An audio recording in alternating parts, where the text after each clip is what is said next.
collatérale de l'affaire Benalla et de la mauvaise passe du président, le porte-parole de l'Élysée, Bruno Roger Petit serait, de sources concordantes, exfiltré. Ce fut son unique déclaration publique en un an. C'est peu pour un porte-parole. Elle lui a été fatale.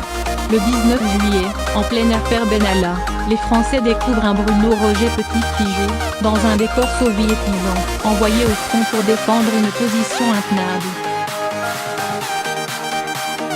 Une mission suicide. J'y suis allé avec les baïonnettes dans le dos, confiera-t-il peu après.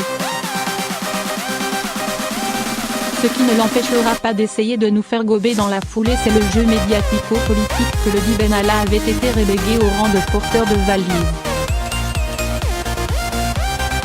C'est l'histoire d'une grève qui n'a jamais pris. Car BRP, son petit surnom, n'a pas fait la campagne présidentielle, même s'il conseillait le candidat en sous-marin sur l'application Telegram.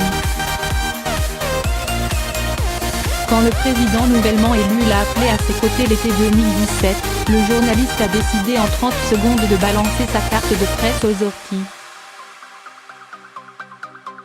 L'As, réputé proche du couple Macron, cette pièce rapportée a été vite accueillie avec des fourches par les historiques de la campagne. Son job ? Être le barde de cette présidence hors norme. Je ne suis pas un communicant, je refuse le titre. Je suis l'homme du narratif, rectifiait-il, bien décidé à faire le récit flamboyant d'une épopée digne selon lui du consulat de Bonaparte ou de De Gaulle en 1958, rien de moins. Quitte à user et abuser des superlatifs sur son grand homme. Je suis venu pour un chef d'État, pas pour un histrion.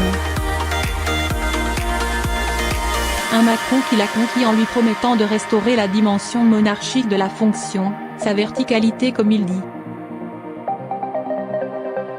C'est dire s'il sera déstabilisé de voir ce président, qu'il rêvait en De Gaulle croiser Napoléon, descendre trop souvent à son goût dans l'arène. Il fallait voir BRP, comme sonner, après la fameuse fête de la musique 2018, avec ses DJS et transgenres sur le perron de cette maison si chère à son cœur. La droite n'avait pas loupé l'occasion de cogner sur le cliché du couple présidentiel entouré d'artistes en tenue osée. Je suis venu pour un chef d'État, pas pour un histrion, ces acteurs antiques qui s'entouraient de bouffons, confiera BRP à l'un de ses amis.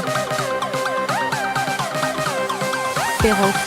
Il en avait pourtant pris son parti, les fameuses couleuvres du pouvoir, allant même demander au DJ de lui jouer la version remixée de la lettre à France.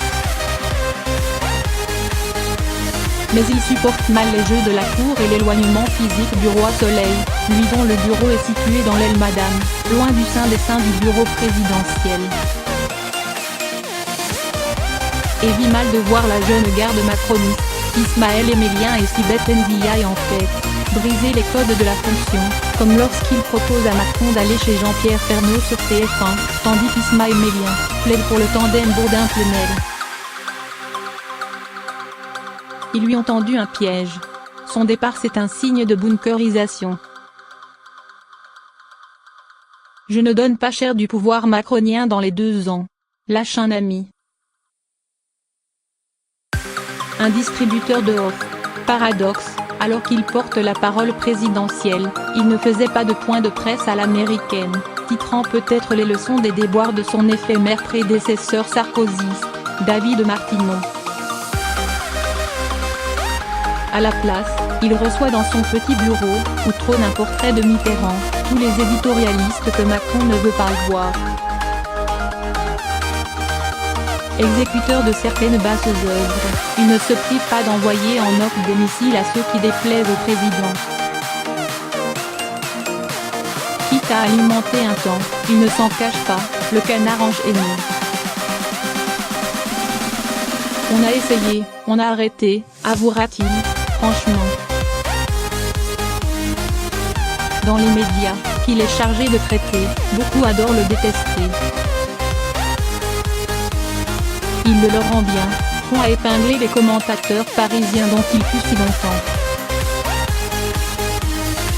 Est capable de rembarrer un gêneur d'un lapidaire coucouche panier sur le réseau social Twitter. Provocateur né, il a animé une émission baptisée Langue de paix. Il était capable de lancer un très incorrect « J'ai toujours eu beaucoup d'admiration pour Jean-Marie Le Pen » avant d'éclater de rire devant les mines défaites de la tablée.